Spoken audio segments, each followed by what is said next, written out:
never be successful without making any mistake. Because you thought you are perfect. No one is perfect. So mistakes need to happen as well. The experience you gain from making mistakes is much more valuable. Cannot be bought with any money. Hi Ian. Hello. Welcome to our podcast. Can you tell us more about your background? What did you study? What did you work? And how did you end up starting Harper Boutique Hotel? A little bit about my background. I studied in the UK, graduated as a Bachelor of Chemical Engineering, and also I had a Master's in Project Management. Talking about work, first of all, my first job is actually working in KL as a corporate advisor in the corporate world. So when you talk about how do I start off Harper Boutique Hotel, is totally not related to my studies and the start of my work life. Exactly. Yes. So how do I start Harper Boutique Hotel? So basically, I start off as an Airbnb operator. Okay. So back in 2016, when I was still working as a corporate advisor, I have a friend who introduced me to this business. He told me that, oh, you should check this out. This thing is actually really booming. By that time, Airbnb was just a new app coming, and then everyone. That was how long ago? It was in 2015, I think. 2015. Yeah, that was like just rising, right? Yeah, Airbnb was coming up with this concept of like you can just rent your home. Yeah. So because last time when we travel, we only have hotels to choose Correct. from, and then they are all very expensive. Correct. And then when we like traveling with our family, with a group of friends, we must split it up into a few rooms. Yes. But this Airbnb come up with this disruptive concept where you can just rent out your apartment for a few days and earn money in return. So this is something that I discussed, and then me and my friend introduced me to, and then we feel that, wow, this is like a game changer. We can definitely do something with this kind of business model. So we started off not in KK first, but me and my friend, we started off in KL. There's a property nearby KLCC where we started. Well, that's a prime area. Yeah, it's a prime area. And then at the start, I would say we have zero experience in all these things. We only have experience of staying in hotels. We don't know anything about the operation side. It was just trial and error. We tried how to use the platform first of all, and also how to take nice pictures, how to set up the place nicely, all those kind of thing. It was a learning process, but then it gave us a good experience. We figure out, why don't we just do this in KK? Because in KK, it's an even new concept, because normally KL, they do things, they are one step ahead. Normally Correct. when there's a new trend or something like that. We didn't do it together, but then in KK, we end up like opening our own companies. Yep. Yeah, that's when we first started the Airbnb business in 2015 and 2016. First off, we started in KL, and then after that, we moved back to KK, and then we start to increase our units there and build up the business over in KK. Yeah. So at first you were in KL. Were you living in KL, or you were operating in KK, but your businesses are in KL? Last time, because I was working in corporate advisory in KL, so I was living in KL that time. Okay. But not for long. It was like 1.5 years. 1.5 years. And then we operate in KL for not very long as well. So KL is more like we testing. Test the market. Test how we are going to do this business and all the stuff. And then by the time when I do it in KK, I have an idea already how to approach this business. Okay. Yeah. So that took how long for you to move and decide to start Harper Boutique Hotel? Like I mentioned earlier, Airbnb business is a very new thing. So even though it's giving good money and all the stuff, right? When we try to reach out to banks, they thought of us as like a gray business. Correct. They don't really recognize Airbnb business. They say this is so new, you don't have any regulations, no licensing, all this kind of thing. So that gives me the motivation to open a proper hotel. Another thing is about the entry barrier. At the start, when we do it, not many players are in. Yes. And it's not hard to start an Airbnb business. Correct. I knew that down the years, the competition is going to get hotter and hotter. The margins are going to be affected. Yep. So I figured out, why don't we just start a hotel, like a proper one, with all the licensings, all the compliance with the government and stuff. So so we decided to do a Harper Boutique Hotel. End of 2019, we signed a 15-year contract with the landlord. We invested around 4 million ringgit to build up the hotel. It was tough because in 2020 there's COVID, right? So early 2020, when the COVID hit, we already spent some money, like a huge chunk of money on the setting up the company, planning all the renovations, do the submission to the authorities and stuff. That was right before COVID. That was right before. So a chunk of capital has been spent on that. Me and my other partner, we decided whether we want to continue or not, because that time COVID is a few years. You don't know what's going to happen. Is it going to be like 5 more years? I don't know. At that time, we did consider like whether we want to just stop, because just 1 year, Yeah. you don't need to pay rental for 15 years, but then you stop immediately like Correct. that. At least you lose a bit lah. Correct. You don't continue to Yep. pump in more money like Yep. that. But we decided to continue lah. It was difficult, but we continue, and then we officially completed the hotel in 2023. No, 2022. So, and then after that, I think we are happy lah with what we achieved so far, and then we already break even lah as of today. That's great. Yeah. So I think recently you also got into like a partnership with Ramada by Wyndham Group. So how did that happen? One of my other partners, we have a discussion. We say, what is the easiest way to get a hotel? So because hotel is a very, capital intensive business, and then the ROI is going to take very long. Yep. We came up with the idea of partnering with the developer, do a joint venture instead of like getting your own land, building the hotel, and then need to sign up the franchise. A lot of capital as well. A lot of capital, and then the other thing is like you don't know when you're going to get all the money back. Correct. It's a big sum of money. Correct. So we came up with the idea of partnering with the developer to get one block, and then we get a franchise as a Ramada. We come in as an operator. Yep. Yeah. So this project is projected to be completed in 2029. 2029. So we hope that it's gonna be a big hotel, a good one. It will be a 4-star hotel, and then we hope that it will, along Jalan Lintas that side. We hope that this hotel will be prominent. Well, Yeah. we are very excited. Yeah, we are very excited. A new place. We have to. Yes, in Kota Kinabalu, like every new place is really like precious to us. This Kebayan area is a neighborhood area, so we foresee this hotel not to just serve the tourist market, but then also like people coming in for business, because we do have like meeting rooms, ballroom. We do this kind of MICE events, so that's why we are targeting. And we also have there's a rooftop area like the Marina Bay Sands, so we foresee that this will be a very good attraction for the hotel. That's really and exciting. Then another thing, that there's a shopping mall as well. The ground So it's floor. more towards like a mixed development lah. It's a mixed development. So the project 88th Avenue, they have residential, they have commercial, they have shopping mall. So I think to have a branded hotel like the Ramada, it will be very beneficial to the whole project lah. Yeah, it will complement, like it will make Kebayan like a prime spot. Yeah. I hope. Okay, let's bring it back a little bit. So when you started, did you started alone? Is this your idea, or would you say like it's a partnership that you had like you feel like you have a good vibe with your partners, your friends, and then you started this company, or did you went alone with this? This business I started off in the KL one, especially I started with a partner, and then after we did the KL one, we do KK, we decided to split. It's not that we are having arguments or anything lah. It's just that that time the market is very good. Yep. Yeah, it's like, yeah, you can do yourself, I can do yourself, and Correct. then we won't clash lah. Yes. Because there's a lot of meat.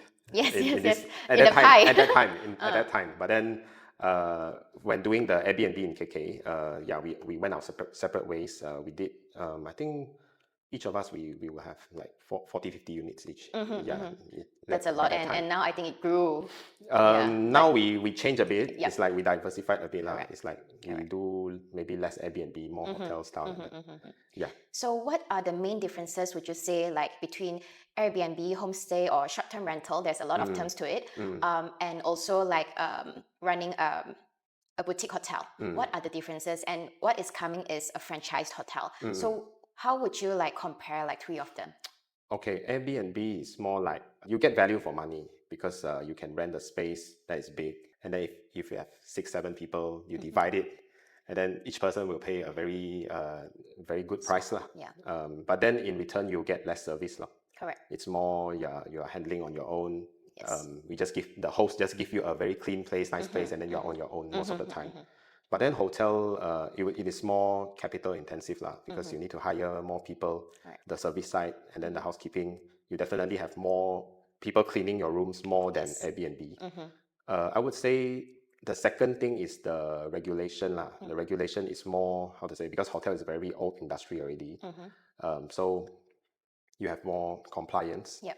More compliance in terms of like the fire, and also because we when I start doing hotel, I realized, wow, it's so many things you need to comply, you know. Yes. It's like the fire thing you need to comply, and also like for example, more tech, they say your room need to be how big, all those kind of things. Everything is written black and white, so for you to follow. But Airbnb is less regulated. It's more lenient, right?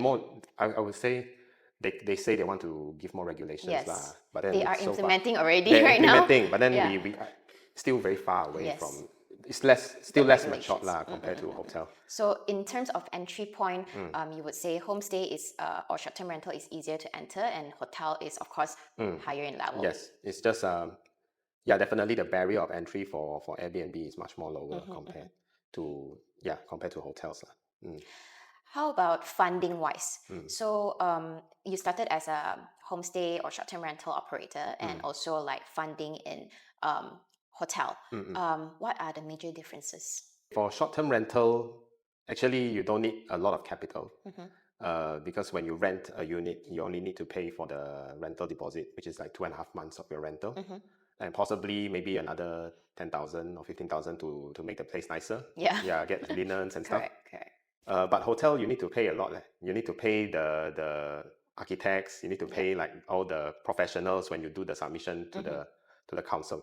Everything from scratch. Everything from scratch. Yeah, because we are renting like an office lot, so it's bare bones empty. Correct. And then we renovate based on the office lot. We can do how many rooms like that. So we design everything for hotel. But for Airbnb, you are very much restricted because the unit is already done. Yes. You only need to do like the beautify thing. You don't need to do a lot of designing. All those kind of things. Just add in all the necessities. Yes.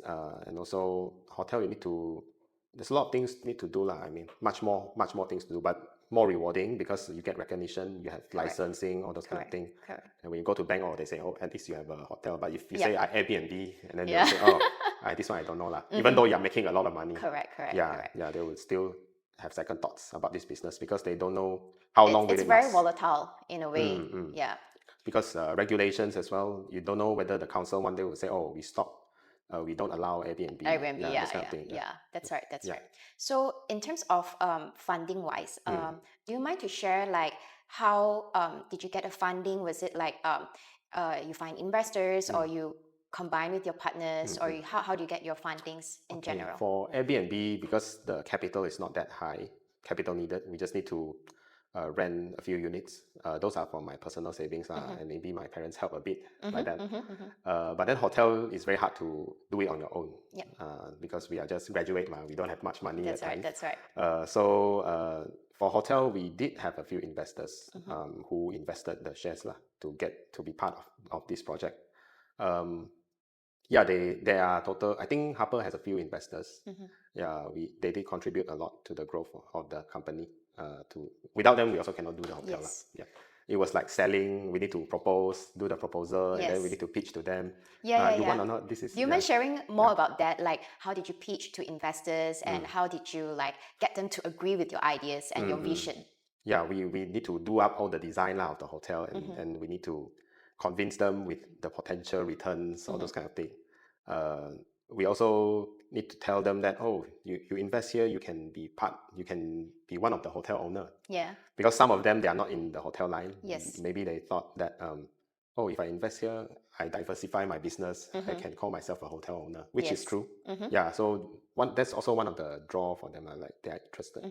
So for this hotel, how many investors have you invited in a sense? I think we have 3 in total. 3 in total.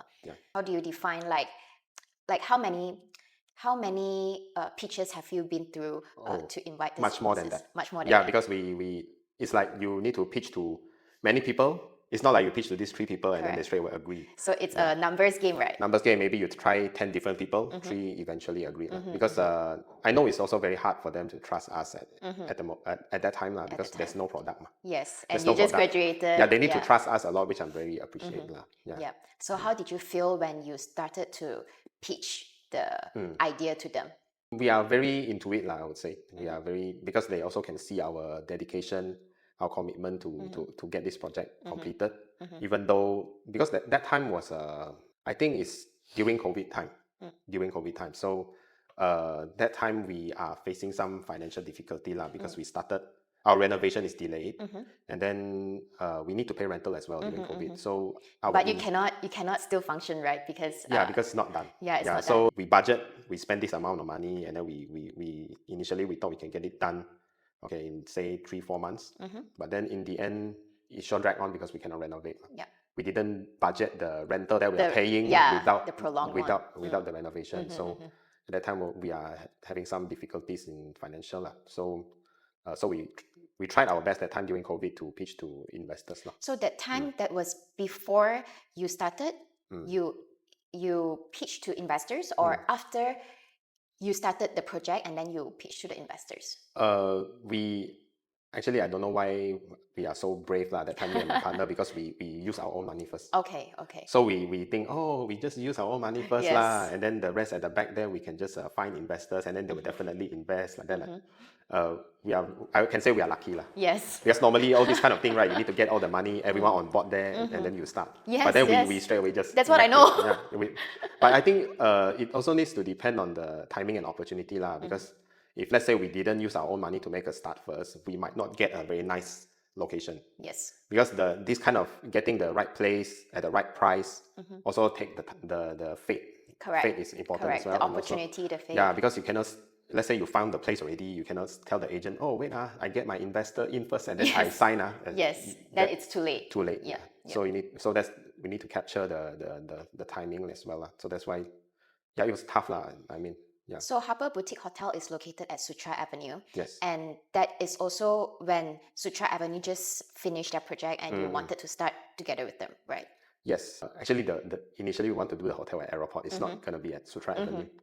And then one day my partner, he say, oh, look at this. He showed me like from Muda lah. Because initially we were looking at also the same amount of lots at airport.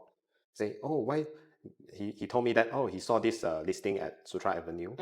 And then he said, well, the price is not much difference. It's like almost the same lah, the rental. He said, why don't we do Sutra Avenue? I say, oh, much better. And it's closer to town as well. Yes. And then we sign off lah.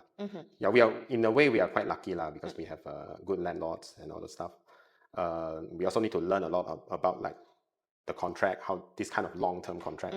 Yeah, because we are also afraid that you sign this contract that long, right? You spend the money to renovate. Correct. Yeah, there are some other concerns as well, but then it's a learning process lah. I mean, jumping from the Airbnb side to the hotel is quite a big jump. Big jump. Would you say the learning curve is big when you first started Airbnb and then hotel? It's much more, yeah. Much more. It's a much big difference lah, because there's a lot more you need to consider, because you're not talking about few thousand, you're talking about millions and stuff, right? Yes. Yeah, and then if you lose the money, then oh no, what are you gonna do about that, right? Yeah.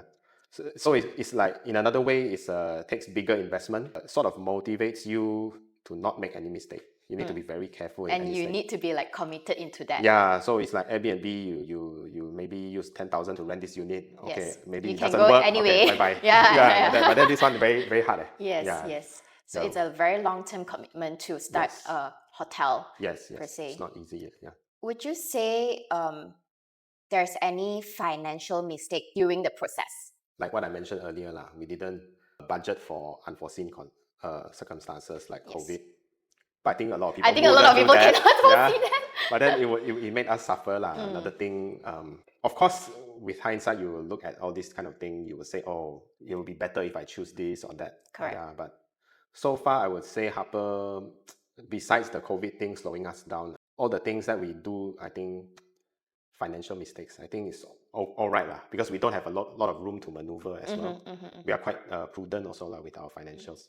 Yeah. Because one big mistake, right, it will make the whole project stop, you know. Yes, it's not like yes. you cannot simply waste money on unnecessary things. Yes. Yeah. So can you tell us more about what is the mentality and what is the mindset when you started this hotel? Because like you say, it's a big risk to get into, and what makes you have the courage to really start it with your savings? Yeah. Did you get any loans or anything? Like, what is the mindset when you get into this?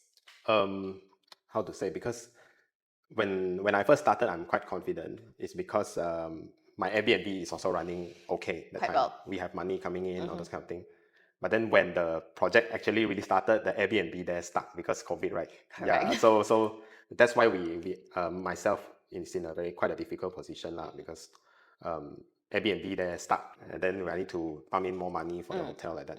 I didn't get any other loans lah. It's just I try to put it through, and then we find investor, and then thankfully they help us out lah, to finish off the project. Do you mind sharing like roughly how much it takes to start a hotel? I mean, based on our scale, I think it's very, how to say, it's very minimal already, our hotel, because our hotel, we don't have F&B. We just sell rooms. So it's quite a basic one, I would say. Like I mentioned, 3 million plus lah, around there. About 6 figures lah. Yeah, 3 million plus to get. It depends lah, like, because some of the people, they invest hotel, they invest those ready-made one. Like they just need to spend a few more on like the decoration, all those kind of thing. But then because human resources, operation-wise. yeah. But then those are not the capital expenditure lah. Those, I mean, like hiring people, they are based on like working capital. Like when you earn the revenue, you use that to pay for the salaries. I think our capital expenditure is high is because we rented empty unit. Yeah, and then so we need to spend more on the renovation. But when we think about it, it's still much more cheaper lah than buying a property. Because buying a property, you are tied to more debt, right? And then you need to spend more money to renovate as well. Correct. Actually, that's really smart. Yeah, not really lah, but you need to get the right place as well. Correct. And it's really in the town center, so everyone's looking at it. Okay, so at what point does your business become profitable? Good question. Profitable, I would say, it's not every year we are making money. It's just that we also need to calculate the amount that we spend early on. So the ROI will take a few years, definitely. Yes. Even though your accounts for example, 2024, 2023 is profit, seems, but then you also need to factor in, you already spent that much money. The capital investments. I think most of the businesses has to go through this. Yes. Yeah, for the first few years, even F&B and everything, it takes years to get through that. Because it's easy for us to get carried away and say, oh, this year we made a few 100,000 or something like that. But then we forgot that we actually spend millions. Yeah. But the money is in the bank lah. It's just that we already spent that money. So that's one thing we need to factor in lah. Actually, you haven't earned any money. It's just that you profit this year only to cover the expenditure that you expect. So would you say this business is something out of passion, or you see the opportunity and then you get into it? I would say it's more to opportunity lah, because I would say if I do this business this year, let's say instead of starting in 2016 and if I start this year, it will be much more harder right now, because the opportunity, I feel that right now is not there lah. Correct. Because now we are having higher rental, and then more units coming in, KK, day by day, every day also have new units, and then the price is very low. Margins are very low. So basically, you're just helping the landlord to pay their rental, pay their loans and stuff. Especially this time when short-term rentals are getting more, and a lot of developments are actually building developments based on short-term rentals. Yes. Right. Yeah. And also, like I mentioned earlier, the low barrier of entry. So anyone can just do it. Correct. They can just buy the unit themselves, and then just operate themselves to make sure they pay off their bank loan. The bare minimum to pay off the bank loan. In good seasons, then maybe they can earn a bit. Correct. It was much more different lah. Passion, I would say the passion, I only get it when I am doing it. Yes. Yeah, I wouldn't, because last time, I mean, like, I was never studying hospitality or anything. I would say the timing and opportunity that this business presents lah. It was I was riding the wave. Luckily. Can you tell us more about how did you spot this opportunity and ride on the wave? Did you see the market changes, or how did you like get the insights of them? I think around 2015 we have all these apps lah, like Uber, Grab. They are only just starting as well. So this Airbnb is sort of like this kind of apps lah, like the sharing economy. The tech giants. Yes. So actually, I think that the Airbnb app is quite disruptive lah to everything. Even though they sort of affect the hotels as well, because last time hotel, they are I would say hotel is much more profitable lah. Last time without Airbnb. It sort of like gives the incentive for all the hotels to do much better now, because there's Airbnb coming in. Correct. I know that a lot of people, they are very anti Airbnb, all those stuff, but I feel that Airbnb is important as well lah, to make sure there's a, how to say, competition, fair competition for everyone like that. Correct. Yeah, it's just that the regulation part, I would say yeah, it needs to be updated for Airbnb lah. Yeah, not to be equal to hotel, but at least there must be more regulation. Yeah, because we also have a lot of issues with Airbnb, gas and stuff. Yeah. Okay, so right now, if our audience are like, they just want to start a business or like to get into anything related to business, what would you tell them to do if they have 50,000 ringgit to start? I don't think like most of them have 50,000 to start with, maybe like, let's say 10,000. Definitely not Airbnb lah. I think definitely not the right time. Yeah, right now Yeah, it's yeah, tough. yeah. Maybe be a content creator lah. I guess. Yeah. That's a trend right now. Yeah, yes, yeah, yes, yeah. yes. Because now I see like a lot of people earn a lot of money. Even online. Harper Hotel needs it, right? Yeah, yeah, yeah. So maybe 50K you can do it. Yes, I guess. yes. Get some good That's, cameras. plenty left. Yeah, yeah. There's plenty left. So Yeah, maybe do something like content creation lah. Yeah, because I think content creation now also I feel like the trend is coming lah. Because like let's say if you approach people who are in their 40s, 50s, they will say like, oh, this is not my thing or something. Yeah. But I see the importance of it. Like the branding, like how your brand, your hotel present yourself, like that, I think it's very important. Correct. Yeah, I think 50K go and do this. Do this, right? Like your maybe Yeah, like yeah, yeah. personal branding, and then do like creating like different contents for brands as well. Yeah, of course they need to. I think the 50K they might need to go and study all those kind of like editing, those kind of thing lah. Yeah, I think it will spend great on education, learning, and maybe some equipment to start with. Yes. Yeah, but because now, right, you don't even need to educate. You know, you can just post like something crazy like that, and then entertainment. you're viral already. Yeah. Actually, that is the trend. Yeah. That is going on right now. Yeah, if you're good at it, the brands will look for you, ma. Correct. Yeah, so that's right. with 50K, it's very worth it to do this. I think so Yeah. too. Yeah, true. Okay, so let's bring it back a little bit to about tell us more about the growth and strategy. Like, what are the key things that you want to focus on? Let's say handling your hotel, or let's say if they have Airbnb or short-term rentals, what would you suggest them to focus on? Like, is it marketing or is it like guest experience? I would say focus on the quality lah. Because for me, it's not really important if you have, okay lah, if you have 100 units, people say you're very big, all those kind of thing. But then if you cannot maintain the quality, right, you earn less money as well. That's right. Because if let's say you have 20 units and then you are having you work hard to maintain the quality, you probably earn more than someone who has 60 units, but then average quality. Because your ratings are high. Because now if you do this kind of business, everything, review is more important. You're very scared of the customer. Correct. Yeah, you try to please the customer as much as you can lah.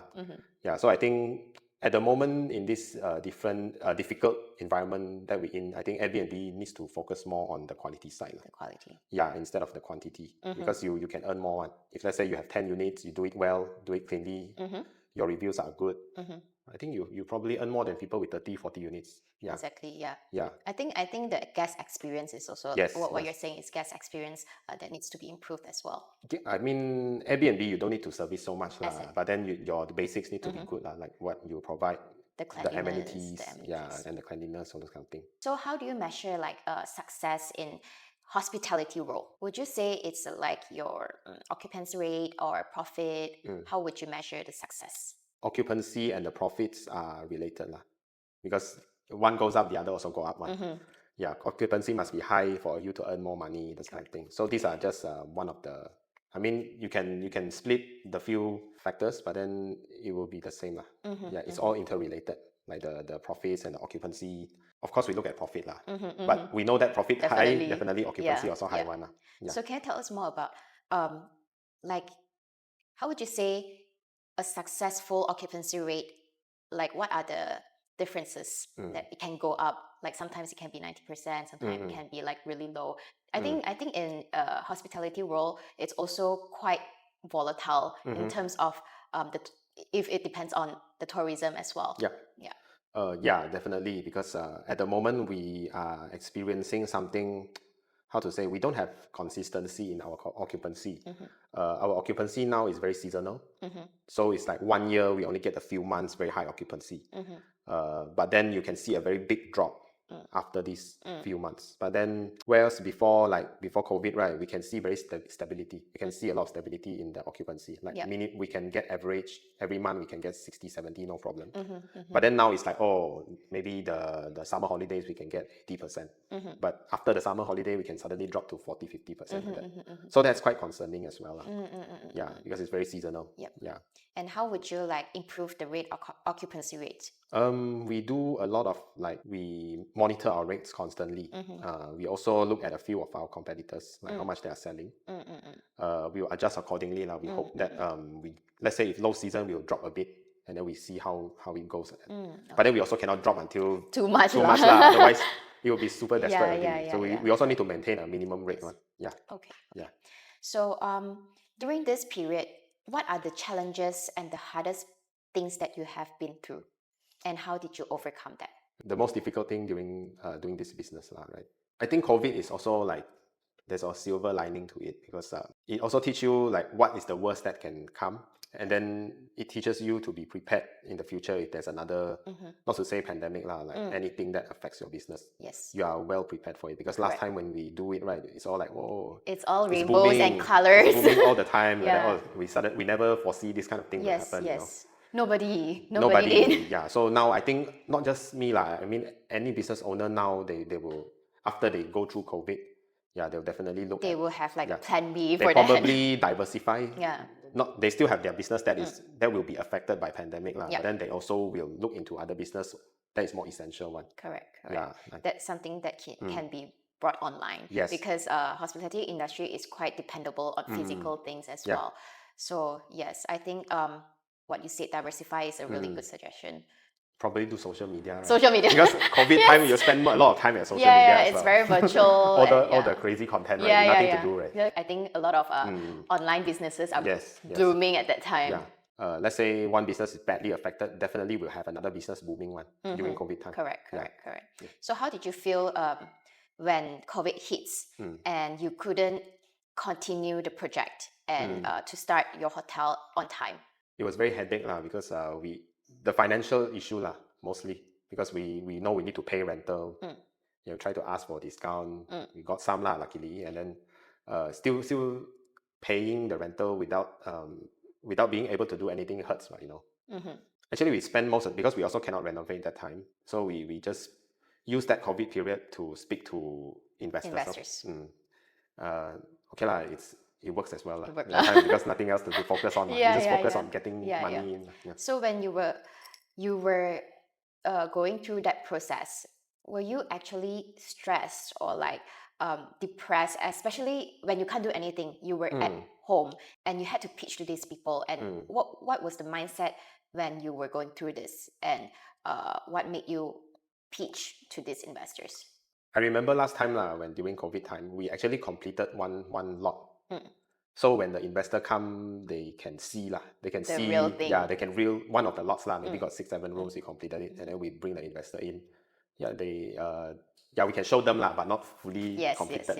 Luckily, we can show them something If let's say we didn't have enough to finish it, right, I think it would be very hard for them to invest because they know that this is what it's gonna be At least we built something for them to see. I think investors wanted to see the physical thing, the real thing, and then they are confident with it. Because now just do slide very easy. ChatGPT also can help you do right? So they want to see your thing. Vision, your idea. And how did you come about with this thing? And whether you are trustable as well as a person and a company, right? And especially that was quite would you say it's a young company? 2019 until now. So it's not so young 6 years. Around there. So 2019 is the year that COVID hits. 2019 is a very good year, I would say.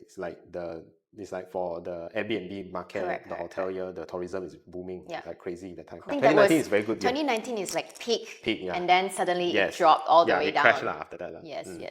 Would you give our audience, young entrepreneurs, one financial tip? What would it be? Don't spend money on unnecessary things. That's number one.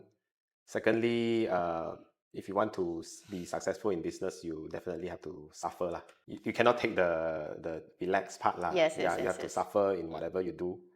You need to suffer, and then you need to like what you're doing at the same time. So just you have to bear stay with humble, both. stay grounded. That's then you'll be successful. Okay, Yeah. how did you push? How did you Yeah. push through the suffer part? Like I think most of the entrepreneurs, they would give up as early as maybe 1 or 2 years into the business because they couldn't take that part, like maybe financially or like the sufferings in many perspective. How did you push through that? Because at that time, right, we already spent that much money. Our mentality is like, oh, you have to make it work no matter what lah. We cannot say the easy way is to just close lah everything. Yes. Yeah, we just lose a bit, Yeah. lose a few 100,000 and like that. We don't need to lose more. But then for me that time I still feel the hurt lah. I cannot just leave it like that. Yes. Yeah. So means I need to try my best to look for solutions lah. Because we feel that if let's say we can get the investors on board, they believe our idea, all those kind of things, we can make this work definitely. So I'm sure like that's part of the suffering lah, because you need to call different people. And it's uncertain, like you don't know what will happen, Yes, right? Yeah. It might be like, we also need to have some luck lah. You see, maybe we call like 20 people, say you interested or not, or like that. Yeah, some people are like, oh, okay, we can come see. We can see, and then nothing happened. It's normal lah, right? You pitch to people. Yes, you don't expect you so good that you talk one time straight away. Then people you will give get you the money. Yeah. So that happens to a lot of perfectionism people. Like they feel hurt. Yeah. After they got rejected. Yeah, I mean, you have to have thick skin. Yeah, that's part of suffering also. Yes. Yeah, you cannot you cannot say like you find someone who want to invest and then he criticize you and then you cry like that. Yeah. And then you give up everything. No, you have to keep pushing on. That is part of suffering. Yes. Getting people to believe your concept, your ideas. I totally agree with that. Okay, one last question. So if you could talk to your younger self about starting a business, what would you tell him? Try your best lah, and keep learning. Never stop learning lah, I would say. Keep understanding more.